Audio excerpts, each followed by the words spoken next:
most businesses, there's three sort of stages. You have a startup. Yeah. When there's a general rule of thumb, startup businesses are very difficult to sell. Purely and simply because they're in the idea stage, they're in their infancy. Normally they haven't turned over a lot of money. Normally they haven't broken even yet. And finding a buyer for them can be quite challenging. Whereas when businesses are in the growth stage, they take it from, it's no longer an idea, a concept. It's turning over money and it's breaking even, and it's earning good money for the owner, the team, and everything like that. Well, they're a lot easier to sell, purely and simply because there's a better market for them. There's less risk. And the longer that you have the business before selling it, the more history is built up in the business, the more credible it is to be able to sell it. And what buyers are looking for is to see the numbers slowly or growing. Yeah. So when I say is there a right time or a wrong time to sell a business, the wrong time to sell a business is when that growth stops and starts to shrink, because that's when people go, I need to sell. Well, that's when you don't get the full value of it, because people are wise, people are sensible. When they see a business's figures start to contract, they certainly don't want to pay market price for it. They probably want to pay a lot less than it. So yeah, if there's, in terms of the best time to sell it, it's in that growth period, because who knows when markets change or external factors change in terms of interest rates go up or anything like that. There's always lots of different factors that affect the sale and purchase of the business. You mentioned that even the business is still in debt, we can even sell them. Yeah, absolutely. So what about like business? Like, I'm not going to sell my business. One day you will. I'm passionate about it. But then if like business like startup, they haven't made any like revenue, significant revenue, not much traction. Sure. So is this possible that still people interested buying it? The honest answer is it depends. It depends on what they've got, because let's say it's a relatively common business. I don't know, let's take what should we do? A drama academy. Yeah, do you know what a drama academy is? Where you're teaching people to. Let's say we've got a drama academy. You've just started the drama academy, or you've had it for a little while. It's not making any revenue yet. There's lots of other drama academies out there, and you're in debt. We're not going to get you anything for the business. It's probably useless. However, if in the background you've got some intellectual property, let's say you set up a franchise and you've got all the systems and everything in place, well, that might be valuable to somebody. Or let's say you've got an idea or something that's patented, that could be worth something. But when you look at the whole business, if there's debts in place, you've got to be mindful of those as to who would be looking to buy it. So, and in terms of value in a business like that, it's very, very difficult, because typically when you look at most businesses, we want to look at the growth, like I say, and we want to look at, so there's two terms that you may or may not have heard of. So we've got what's known as the adjusted net profit. Okay, it's the net profit, but we adjust the net profit to get down to, realistically, if I was buying a business, how much money would it make me? Okay, so that's the first one, and we use multiples of that to value a business.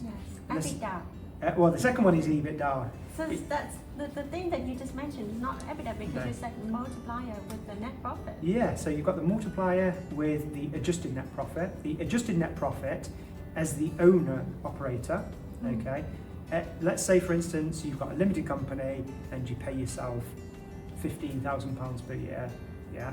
But then in this limited company you get dividends, and you might have a mobile phone and a bit of motoring in there and whatnot. Well, what we do is we add all that back, because that's a personal expense really.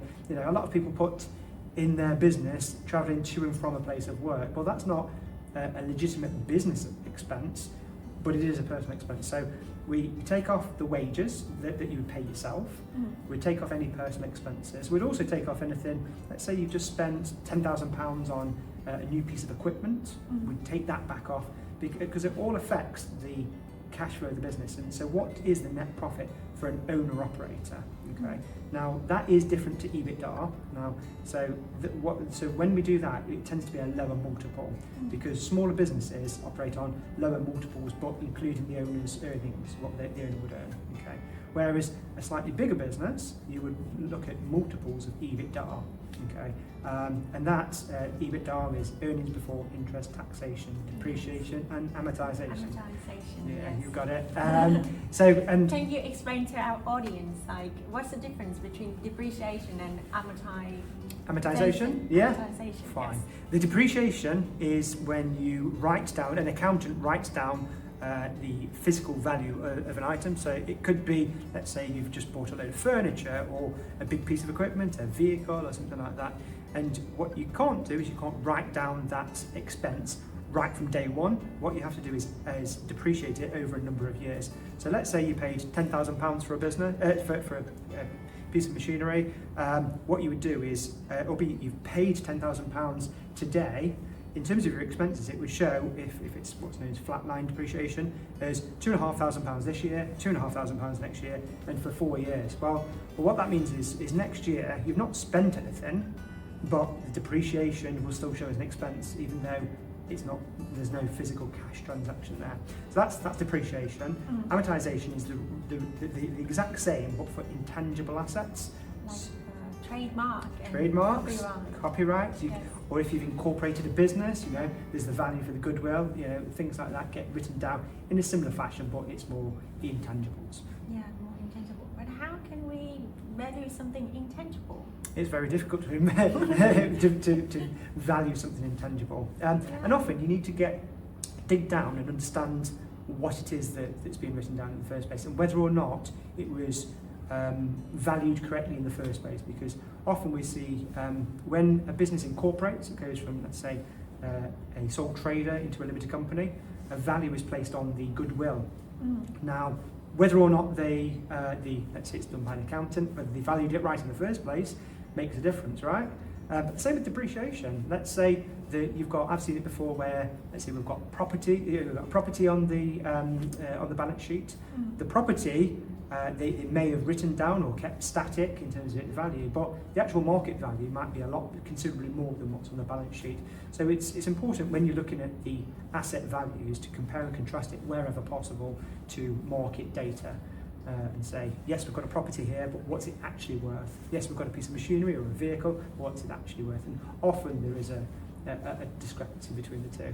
But going back to intangibles, very difficult. It depends what it is, and we look at different sources to see if that's something that we can find a value for. Yeah. So not a simple answer. Not a simple answer at all, yes. No, yeah. So I just have a question to pop up. Like in case that, for example, my business right now is e-commerce, right? Yep. We haven't got any traction yet because it's in beta version. Yep. So, but what about like followers? We got like Instagram. We got 8,000 followers on Instagram. That's good going. It's growing and growing and things like that. So how you like what you just share with our audiences? They for the first method they not really relevant because they involve in a lot of tangible assets and things like that, not really relevant to our business. Sure. But for the EBITDA, I think is most relevant, right? But how can we include these factors of branding, of followers and things like that into the valuation? Sure. If I hear you right, what you're saying is, now let's make the assumption that rather than you being a startup, which you are now, fast forward and to the stage where you're making money, you're getting turnover, you're selling products, and you're making a profit. Okay. Now, so if you didn't have those followers, would you still make that profit? Yeah. So let's say you took away your 8,000 followers. Yeah. Let's say you're making, say you're making £50,000 net profit now, and you've got 8,000 followers. If you took away those 8,000 followers, would you still have that money? Probably not. So they form part of the goodwill. Okay. Right. So to be able to value the what's known as the goodwill, fixtures and fittings, so the enterprise value for the business, what we do is we look at similar businesses that we've sold and what multiples were achieved. Then we dig down deep and we understand things like, where do your sales come from? Do your sales all come from the website? Do they come from eBay, Etsy? Do they come from some website we've never even heard of? Because if, let's say, all of your orders came from Etsy, for instance, and in fact I can think of a business that we've recently been speaking to where all of their business, their whole business, come through eBay, and it's a great little business. It earns them quite good money. However, what you've got there is you've got a business that's over-reliant on one sales channel. Okay? Now that poses a risk. Yes. Let's say, for instance, as a buyer, if I was looking to buy that business, the risk you've got there is, if anything sours with that relationship between your business and eBay or Etsy or wherever the channel is, well, that's a big risk because the business is gone overnight. Okay, so as a buyer of a business, what you want to do is you want to de-risk it wherever possible, and ideally try your best not to distribute the channels, but also distribute your customers. Let's say it was a slightly different business and you had one customer that made up 30% of your sales. Well, if that customer stops spending with you, well, their contract ends. From a buyer's perspective, that poses a risk. Okay, so that impacts back to the valuation and what it might be worth. Now, the one thing I must say is a business, on very, very simple, uneducated terms, is worth what someone's prepared to pay for it. Okay, we can do all the calculations in the world, and we can say this is what we think your business is worth, and we can compare it with others that have sold, and we could get it to the market, and we don't find somebody, or we could take it to the market, and we could have a rush of loads and loads of people looking to buy it, and it's a bit like investments. The past doesn't always dictate the future, but it gives us a good idea of where things might go. So there's always an element of subjectivity with business valuations. And you could probably talk to 3 different people who are experts in business sales, and they give you slightly different answers. Right, I see. So how can you, I'm just curious again, how you evaluate your effectiveness in your work? Like, how do we evaluate our effectiveness? Yes. Okay. Evaluating business, if it's precise or it's not precise at all. Well, there's, like I say, there's always an element of subjectivity behind it. Yes. And we try and use the past to dictate what things might be worth now. But for instance, there's always, like I mentioned earlier, there's always external factors that have an effect on the value of the business. At the moment, believe it or not, we're seeing a surge in the values of convenience stores. Okay. Now, we've had convenience stores throughout the country for many, many years, and they've always been relatively stable in terms of valuation. Over the past since COVID, during COVID, the value of convenience stores went through the roof, and it went like that. It slowed down a little bit, but then it's peaked again. So, for instance, with a convenience store, if we were to take a convenience store to the market, the age-old saying is a business like that, 10 times the gross weekly sales. So let's say the business is doing £10,000 per week in gross sales, so including VAT. Well, it might be worth 100,000. Okay. Well, we've recently taken one to the market at the moment. It's just doing just over 10,500, and that business we put it on the market for 150,000, and we've already had offers for 160,000. So we can't use the past because the past is obviously not in line with the future, but what we do is we look at the industry trends along the way to dictate where the value is going, if that makes sense. Does that help answer your question? Yeah. Oh, and going back, and you said, how do we measure our effectiveness? Yes. It's all down to our ability to transact, because what we do is our whole business model is pivoted around being honest, transparent to the seller of the business, so they understand what it's worth. I could sit in front of them, bearing in mind my job is to sell their business, find them a buyer, and I could tell them what they want to hear. I could, let's say the business is worth £100,000, and I say to them it's worth 200,000. Well, it's not going to get any traction. It's going to waste a lot of my time and their time and buyers' time. We're not going to get anywhere with it. So I need to be as honest as I can to get them, near to what I think it will sell for. Okay, but there's competitors out there that charge large upfront fees. Okay, to value the business and take it to the market. Yes. And it's sort of in their interest to say that the business is worth more money, because they get paid at the start. We don't. We get paid when it sells. Yeah. Already. And then show it the result. Yeah. Yes. And then what we do is we monitor all the businesses that we take to the market, how many of them sell, and obviously, clearly, not every business that you take to the market sells. But in terms of our business versus others, the sale rate is very high in comparison. And that is a metric to how good we're doing. Don't get me wrong, we don't get it right for the first time, every time. Sometimes we pitch a business to the market and we don't get the traction that we want, so we have to either change the price or the terms, or so sometimes that happens. And to crystallise a value, it's all well and good me saying this, an e-commerce business is worth X times EBITDA, but it only crystallises when we get a sale agreed, it goes into solicitor's hands, and we actually, the money changes hands and the business is sold. That's when the value is crystallised. I see. But valuating is also depends on the period, right?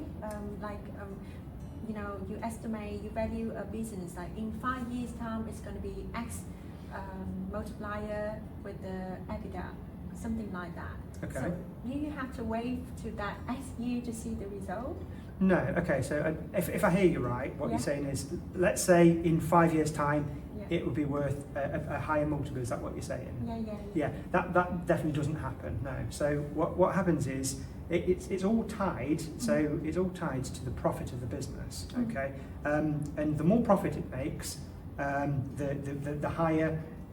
Obviously, the multiplier effect happens. But in terms of what dictates the multiplier effect, like we were sort of starting to cover off earlier, you've got things like, is it overly reliant on an employee, a supplier, you as the owner? What's the scope to grow the business? Because if I sold a business that has got plenty of scope for somebody to come in and grow it, I mean, we've just sold, it's like a plumbing and heating business, but works with renewable energy. Now, it's a small business, but it's got the right platform for somebody to come along, invest in it and grow it fast. And as a result of that, we've got a very good multiple for that. Whereas if it was just a plumbing and heating business that didn't have the platform around it, it wouldn't get the same traction. I see. David, the next question for you is we have different stages of valuing businesses, right? Okay. So what is the meaning of different stages? Like what point we need to evaluate our business? Okay. Typically speaking, you could argue that you don't necessarily need to know the value of your business, okay, unless you wanted to sell. Yeah. Unless you wanted to sell your business or raise finance, okay. Or let's say there's two business partners and one's looking to buy the other out or something like that. You could argue, a bit like if you live in your own home, does it really matter what it's worth? Because you need somewhere to live, you need somewhere to work, you know what I mean? It doesn't really matter unless you want to sell it or somebody wants to buy it. So they're the main sort of times when somebody will want to know what their business is worth. Does that make sense? Yeah, okay, I see. So only when we want to sell, right? Typically, yeah. I mean, don't get me wrong, I think... What about your investor as well? Say again, sorry? If you pitch and then you need to evaluate your business, then you talk to investors. Yeah. And then you also need to give that prospect as well. Sure. Right? Yeah. I mean, it's good when you're talking to investors to know what the business is worth. Yeah. Or what I think is even more important is to know what it would be worth if certain criteria are met. So, for instance, if your business is maybe let's take a random. Let's say your business is worth £500,000 now. You could sit down and go, actually, with your investment, we are then able to invest in buying these assets, improving production, or doing something like that, which is going to give us more capability to service clients.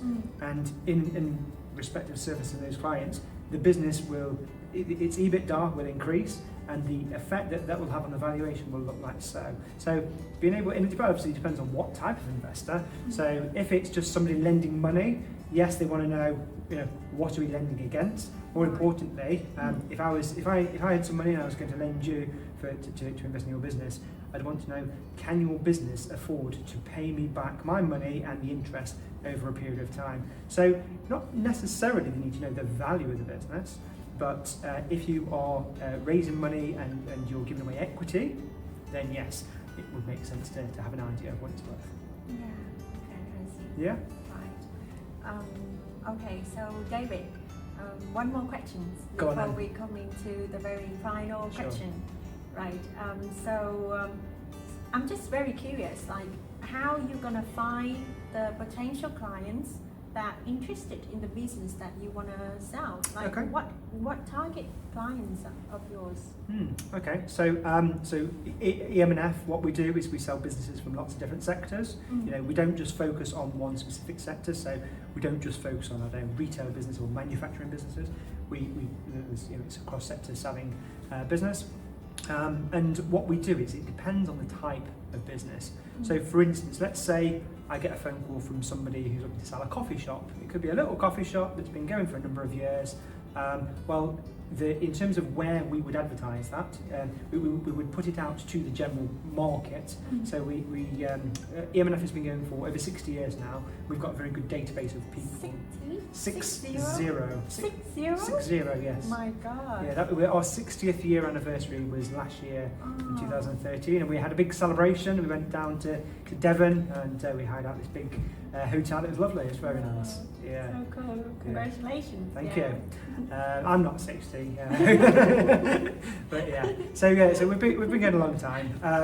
So it depends on the type of business. So we've got a very good database of people. But in addition to the database, it's about putting the business out there on the market to the right people to get the right sort of response. So if it's a coffee shop, we don't do this anymore, but in the good old days we used to put a big board outside to say this business is for sale. Now I don't actually think that's a good idea anymore, purely and simply because what it does is it tells your customers you're looking to sell, and if you're telling your customers you're looking to sell, they might go elsewhere, which affects your business. Okay, but so what we do is we market to our own database. We also market it potentially in a confidential or unconfidential manner on lots of different business selling websites. And we also go on things like commercial property websites and things like that. Now, if on the other hand, let's say it's a specialist manufacturing company, now putting it on the market in that fashion, yes, we might get the odd inquiry through that works well, but realistically, we need to be more proactive with that.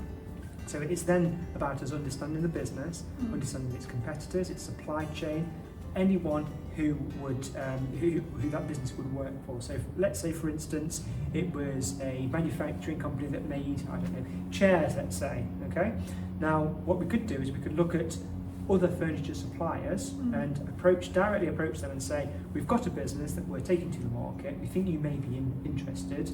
And then we start the conversation off like that, and we talk to a huge number of people in order to get a small number of people that might be engaged and would want to buy a business like that. So it would come from supply chain, the related partners in that supply chain to do with the business, and also the competitors of that business as well. Yeah, so it doesn't necessarily have to be part of the supply chain, but as part of the supply chain, acquiring a business further down can be quite profitable because they're a supplier of the business, and they're obviously making a margin already on, let's say, the parts. Let's say that they're making chairs. Let's say they're selling fabric or steel to make these chairs. They were making their margin already. Well, they're getting an even bigger slice of the pie by acquiring this business. So it makes a lot of sense for the supply chain to acquire businesses lower down. Okay. Wow, I'm just so more clear about the macro things that you're doing. Yeah. So in addition to that, it's so interesting. Good. I'm glad you found it's. You could say interesting / boring. I don't know. It depends on who I'm talking to.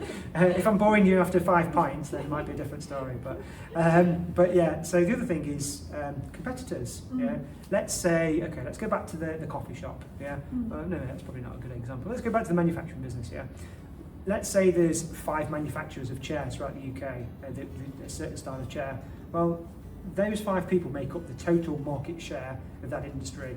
Okay. Now, if one of them buys the other one out, well, they're acquiring market share, but they're also taking out a competitor. So they'll require their trade and take out a customer at the same time, a competitor at the same time. So it makes it significantly more lucrative for them to take out as a competitor.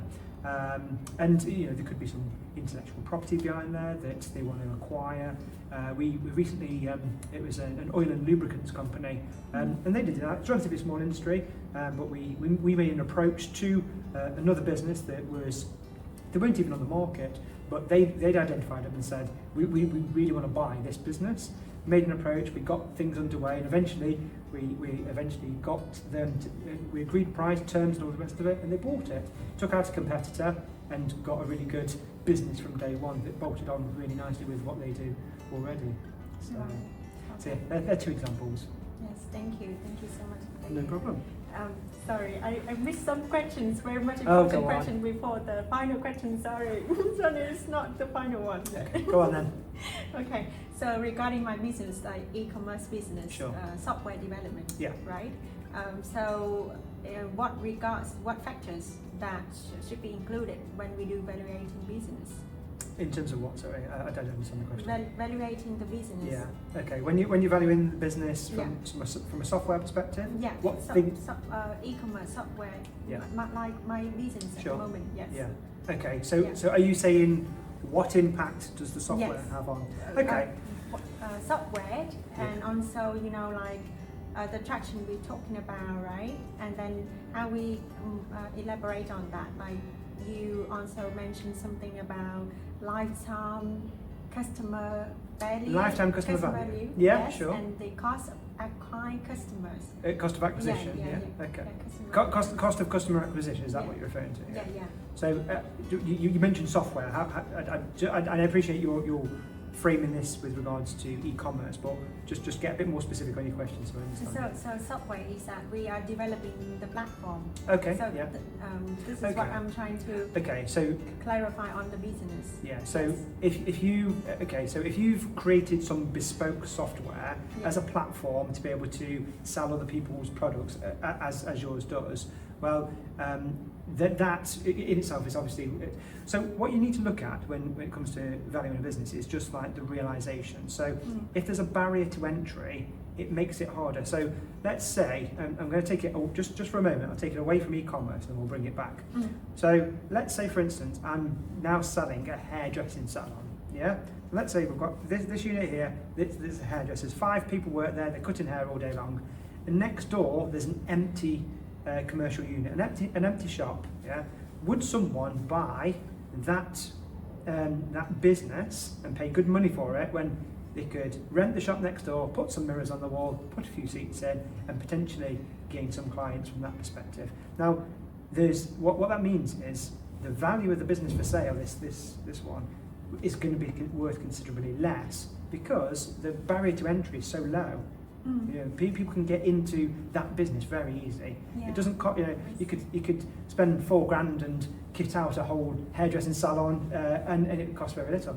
However, if you with your software, if you've developed it from the ground up, it's bespoke software that's relevant to your industry. Okay, or for somebody to come in there and copy what you do, there's a hell of a lot of work that they need to do, and there's a lot of catching up they would need to do to be able to do it. So that it gives it more credence and more value down the line. Yeah. But again, it comes back to the multiples, because if something's harder to get into in terms of business, it contrives better multiples as a result of that. So how can we define the right multiple for that? How the difficulty add to the multiple? How much? Sure. Yeah, it's not as simple as that. It's if it was that simple, we'd write a book and say here's all the multiples. Yeah, it's not as simple as that. So what we need to do is we need to do a lot of investigation to understand what is the barrier to entry, and how and look at the competitors in the market and how valuable your business would be to them, so that we can look at it from, because with mergers and acquisitions, 1 + 1 doesn't always equal 2, because you take out costs. For instance, you put two businesses that you merge together. Well, they've now got 1 marketing spend. They've now got 1 accountancy cost. We've only got 1 marketing function, HR, etc. So all the costs are streamlined. So 1 + 1 equals 3 in that case. So yeah, what we do is we look at if someone was to buy it, what would be the impact on their business, and that can help us understand what it might be worth from a multiple perspective, if that makes sense. Yeah. Yeah. Right. Thank you so much for enlightening me. Yeah, I wish I'd do this. It gives you 3 times. Do this 4 times. But no, there are certain rules around it, but it's not as straightforward, unfortunately, to explain right here and now. Yes. Okay. So many questions left, but I cannot really exhaust you that much, you know. So I know, I'll be thirsty by the end of the day. Okay, so before concluding our podcast today, I would like to ask David, can you share a lesson, a life lesson, or a key success factor, something that you very memorable, very like a highlight to you during your career so far? Okay. So Yeah. our audience can learn from your sharings. Sure. Yes. Okay. So obviously I've got a degree in computing science, and I think systemization of a business is very important. So understanding, you know, whenever you run any business, you come across little problems, and those little problems you might come across 20 in a day or more. They all become one big problem. But what you need to do is, rather than spend the time, just let's say for instance, every time somebody calls, they're asking the same question, yeah. And especially with an e-commerce website, if they're picking up the phone and saying, "How much is the shipping to Australia?" and you know, you keep getting the same questions. What you need to do is you need to change your website, change your systems, change your processes to ensure that the right people are getting the right information at the right time.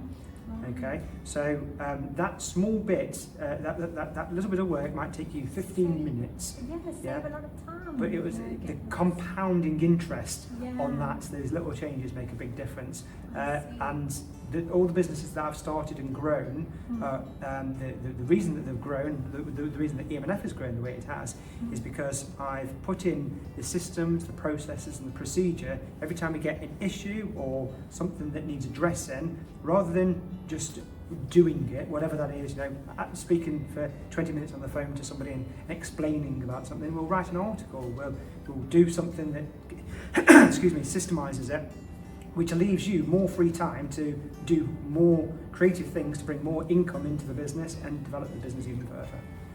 Okay, I see. So the key thing is systemization. Systemization in order to free up time, because all those little bits of time that you spend throughout the days, weeks and months on these little things that keep reoccurring adds up to be one big thing. And it could be something as simple as like, you know, I know a lot of people, a lot of small businesses, they do their own bookkeeping. Now that might take them 4 hours a week. You know, you add that up over the year, you know, it's a lot of time. And if they worked out what their value of their time is worth, yeah, and they use that time to pay an external bookkeeper, the external bookkeeper could probably do it in an hour, where it takes them 4 for one. So the cost isn't always proportionate. So lots of little things that you can systemize, delegate to other people and do to free up your time. And the key to it is, once you've freed up your time, you've then got to use your time to make new connections, bring in more business, do more sales channels or whatever it is, so that your business is more profitable. Yeah, amazing, David. What I see here is that the key to that is always the vision and the strategy that behind things as well. Sure. So some people, you know, during rush working environment, then they often rush for things, they just doing repetitive tasks, right? And they miss that bit to stop and to look overall what they're doing, what the process can be leaner. Yeah. Yeah, and absolutely. then can be put a lot of efforts to make it like even better. Although it takes a time at the beginning to invest in that, but then it like compound interest. It's like compounded, but with time. Yeah, right. Because I think as a young professional, when I first worked for MNC, like American MNC, as a salesperson with a lot of orders and clients coming in, I also been into that rush cycle, and then I missed that step back just to see it's my thing, just to help me better. So I wish I met you that time. So my life could be much more happy at that time. Maybe so. Right. Absolutely. Right. So thank you so much, every audience, every follower that been following us to this time through any challenges we've been through, and we got like 2,000 views on TikTok. Well, hey. Yes. Good stuff. And also 100 views on YouTube just launched after a week. Been launching our first podcast. Yeah. And thank you so much for being with us on this journey. Every little grow every single day. And big thanks to David. Thank you so much. I cannot really tell enough my appreciation to you, making your time, valuable time to be here with us today. And thank you. Thank you. You know, clearly you're in the infancy of setting this up, and clearly over time, your videos, your audio, your podcast, and all the rest of it will become a valuable asset to you that will pay you for well into the future. So, I need to pay you that no, time. no, you don't. No, it's part of the process. But you look at some of these big YouTubers and all the subscribers they get. Yeah. At some point, they started with 1 subscriber, 1 view, and the more they did, the more regular. Yes. It snowballs, and you get a good engaged asset that you it's the closest thing you're going to get to passive income, because once it's out there in the ether and people are consuming your content, you don't need to be there to do it again. You get to create new and new and new all the time. So. Yeah. Absolutely. Yes. No, thank you for having me on, and I hope you've managed. It sounds like you've got some. My amazing day today. Sure. When I learned a lot, so much when things that it is like so out of reach to me in my mind, and you make it like so down to earth and so easy to understand, and it helped me a lot in my learning, growing every single day. Wonderful, Sharon. Thank you. Thank you so much. Thank you. Cheers.